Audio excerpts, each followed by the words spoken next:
Корифеи и начинающие музыканты на одной сцене в Республиканском колледже искусств проходит цикл концертов в программе «Музыка остинских композиторов». Для многих ребят это своеобразный экзамен после работы над ошибками. По словам директора колледжа искусств Изабеллы Мурашевой, такие встречи важны для студентов.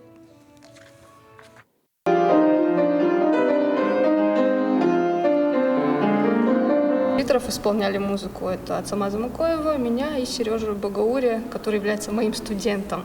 То есть вот так лестница, 3 поколения композиторов на одной сцене, это очень здорово. Из моей музыки были исполнены камерные произведения, 2. Это трио для виолончели и 2 фортепиано и вокально-инструментальный цикл на стихи Роберта Бёрнса в переводе Самуила Маршака. В общем-то, все прошло замечательно, я очень довольна тем, как это.